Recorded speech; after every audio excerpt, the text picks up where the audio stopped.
আসসালামু আলাইকুম ওয়া রাহমাতুল্লাহি ওয়া বারাকাতুহু। ইন্নাল হামদালিল্লাহি ওয়াহদাহু ওয়াসসালাতু ওয়াসসালামু আলা রাসূলিহি ওয়া আলা আলিহি ওয়া আসহাবিহি আজমাইন। সম্মানিত দর্শক শ্রোতা মণ্ডলী, কাছের কিংবা দূরের, দেশের কিংবা প্রবাসের, যে যেখান থেকে আমাদের সংক্ষিপ্ত সময়ের অত্যন্ত গুরুত্বপূর্ণ আলোচনাগুলো দেখছেন, তাদেরকে জানাচ্ছি অসংখ্য মোবারকবাদ। আমরা আশা করছি আল্লাহ তাআলার মেহেরবানিতে আপনারা অনেক ভালো আছেন, সুস্থ আছেন। আলহামদুলিল্লাহ, আমরাও আল্লাহ তাআলার মেহেরবানিতে অনেক অনেক ভালো আছি, সুস্থ আছি, আলহামদুলিল্লাহ। সম্মানিত দর্শক শ্রোতা মণ্ডলী, আমাদের জিলহজ মাস চলছে, অত্যন্ত সন্নিকটে, খুব কাছে এসেছে আমাদের কোরবানি, ঈদুল আজহা। সেই দৃষ্টিকোণ থেকে আমাদের সামনে একটি প্রশ্ন এসেছে যে কোরবানির পশুতে কোন কোন শর্ত এবং কোন কোন গুণাগুণগুলো থাকা জরুরি, থাকা আবশ্যক। সম্মানিত দর্শক শ্রোতা মণ্ডলী, আমরা মনে রাখতে হবে আমাদেরকে যে আমরা ইসলাম পালন করছি, এটা কোরআন এবং সুন্নাহ মোতাবেক আমাদের সমস্ত আমল আকিদা হওয়া উচিত।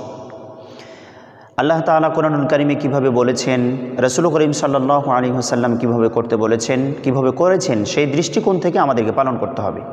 সম্মানিত দর্শক শ্রোতা মণ্ডলী, আমরা জানি কুরবানি করা বৈধ সেই সমস্ত পশু, যেমন আমরা জানি উট, গরু, মহিষ, ছাগল, ভেড়া, মেষ, দুম্বা, এই জাতীয় পশুগুলো দিয়ে কুরবানি করা বৈধ এবং জায়েজ।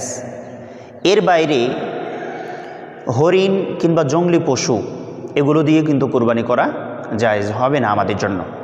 সম্মানিত দর্শক শ্রোতা মণ্ডলী, শুধু তাই নয়, এই প্রত্যেকটি পশু যেগুলো দিয়ে কুরবানি করা বৈধ, জায়েজ, সেগুলোর আবার কিছু কিছু শর্ত আছে। যেমন একটা বয়স সীমার ফ্যাক্ট আছে।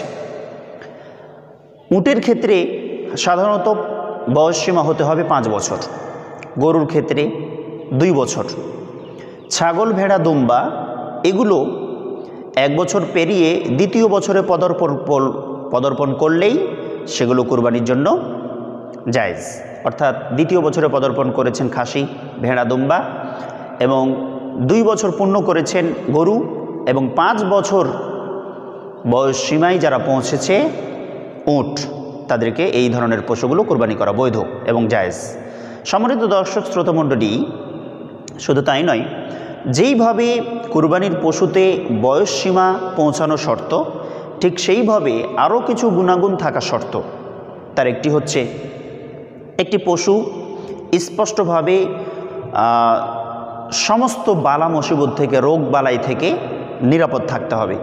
যেমন কোনো পশু যদি স্পষ্ট কানা হয়, সে দেখতে পায় না, তার সামনে ঘাস দিলে বা খাবার দিলে সে দেখে না, যদি দেখতে না পায়, একেবারে পুরো অন্ধ হয়, তাহলে এই ধরনের পশু দিয়ে কুরবানি করা বৈধ হবে না, জায়েজ হবে না, আমাদের কুরবানি সঠিক হবে না।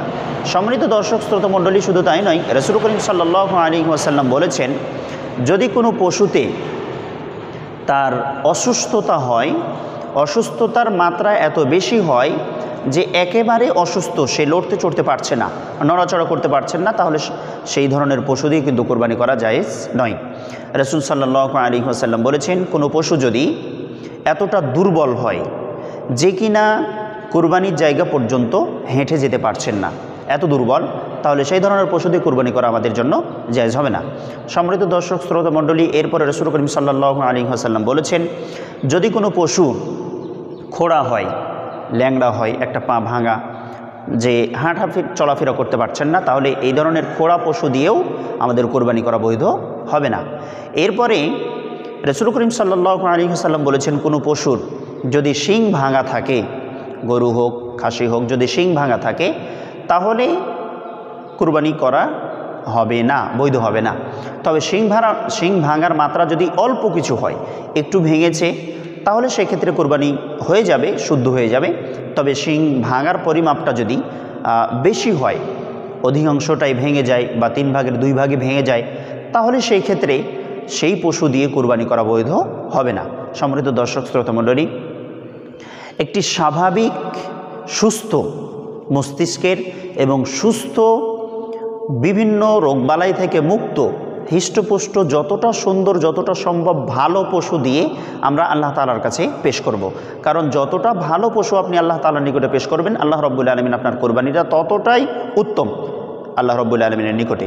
সম্মানিত দর্শক শ্রোতা মণ্ডলী, আপনি যদি খুব চিকন পাতলা সাতলা দেখে কোরবানি করেন আর কোরবানির সমস্ত শর্তগুলো গুণাগুণগুলো যদি তার ভিতরে থেকে যায়, বয়সসীমায় পৌঁছে যায় এবং সে হেঁটে কোরবানির জায়গা পর্যন্ত পৌঁছতে পারে এবং কোনো রোগবালাই নাই, কিন্তু চিকন পাতলা সাতলা দেখতে খুব একটা ভালো দেখা যায় না, সেটাও আপনার কোরবানি হয়ে যাবে, তবে সেটা হবে অনুত্তম।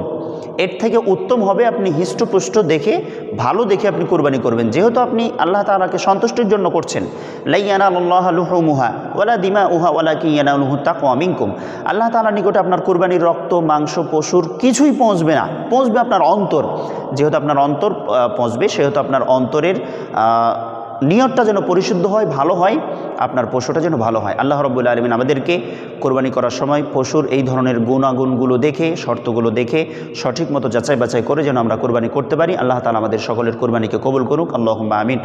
সম্মানিত দর্শক শ্রোতা মণ্ডলী, উম্মতের সুন্নাহ ইউটিউব চ্যানেলটি যারা সাবস্ক্রাইব করেছেন তাদেরকে অসংখ্য ধন্যবাদ জানাচ্ছি। যারা সাবস্ক্রাইব করতে পারেন নাই তারা অবশ্যই সাবস্ক্রাইব করুন। ইসলাম প্রচার স্বার্থে আমাদের সাথে থাকুন। জাযাকুমুল্লাহু খায়র। আসসালামু আলাইকুম রহমতুল্লাহি ওয়া বারাকাতুহু।